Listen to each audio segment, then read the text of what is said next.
Hello बच्चों। आज मैं आप लोगों को क्लास 8 की ब्रिज प्रोग्राम मैथमेटिक बुक आप लोगों को मिली हुई है, तो इसमें एक्टिविटीज़ हमने स्टार्ट कर रखे हैं।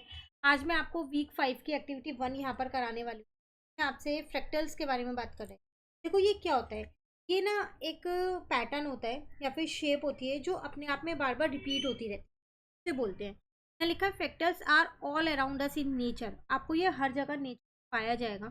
दे help explain the irregular repetitive pattern in many things every day. ये हमें क्या बताता है, क्या एक्सप्लेन करता है। जो इरेगुलर या रिपीटेटिव पैटर्न होते हैं, बार बार रिपीट होते रहते हैं हमारी डे टू डे लाइफ में, और भी कई सारी चीज़ें ऐसी होती है रिपीट होती रहती है, या उन्हें बोलते हैं fractals. Student may be made to explore how fractals can represent real world data using patterns and algorithm.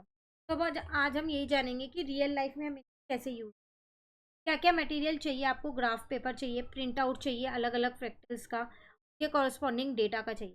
जैसे यहाँ पर देख लो, एक्टिविटी में कुछ नहीं करना आपको, ये सारी चीज़ें ही दोबारा पेस्ट करनी है। Student may be asked to get a photograph of a tree.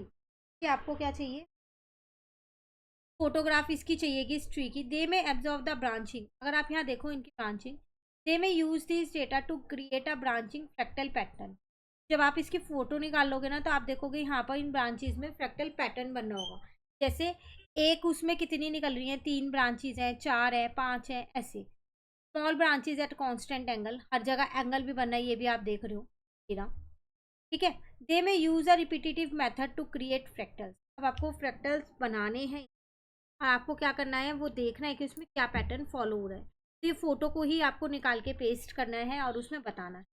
Second में भी यही करना है। This activity done for cost line data. अब देख रहे हो यहाँ पर कॉस्ट लाइन डेटा का एक, द कॉस्ट लाइन एक इरेगुलर और जैग्ड शेप है, इसमें हम पैटर्न को बहुत आसानी से बना सकते हैं। Use this data to draw an irregular coastline. आपको ऐसे ही एक कॉस्ट लाइन डेटा पूरा ये बनाना है, या फिर फोटो लगा लेना उसको, जैसे भी आप कर सकते हो। ठीक है। That get more jagged edge you zoom. जैसे जैसे आप इसे जूम करो तो ये और ज़्यादा ऐसा होता जाए। क्लियर। उसके बाद आपसे वो क्या कह रहा है, एक और पॉइंट है। Another similar activity can be done for the adjoining figure. आप इस फिगर की भी कर सकते हो। इसमें भी आप पैटर्न लगा सकते हो कि स्टार्टिंग में 2 लीव हैं, फिर 3, 4, फिर 5, फिर 6, फिर 7, फिर 8, फिर। तो ये फोटो निकालना, या फिर अगर आपने ऐसा प्लांट देखा हो तो भी आप पता लगा। इसके साथ साथ आप data related to clouds, mountain, river system, इसमें भी आप फ्रैक्टल्स का कंसेप्ट को यूज कर सकते हो। क्लाउड्स अगर एक जगह एक है, फिर 2, फिर 3, कभी लगा सकते हो, रिवर लगा सकते हो। तो मेनली ये एक्टिविटी है जिसमें आपको पेस्टिंग वर्क करना है और इसके बारे में थोड़ा, ठीक है।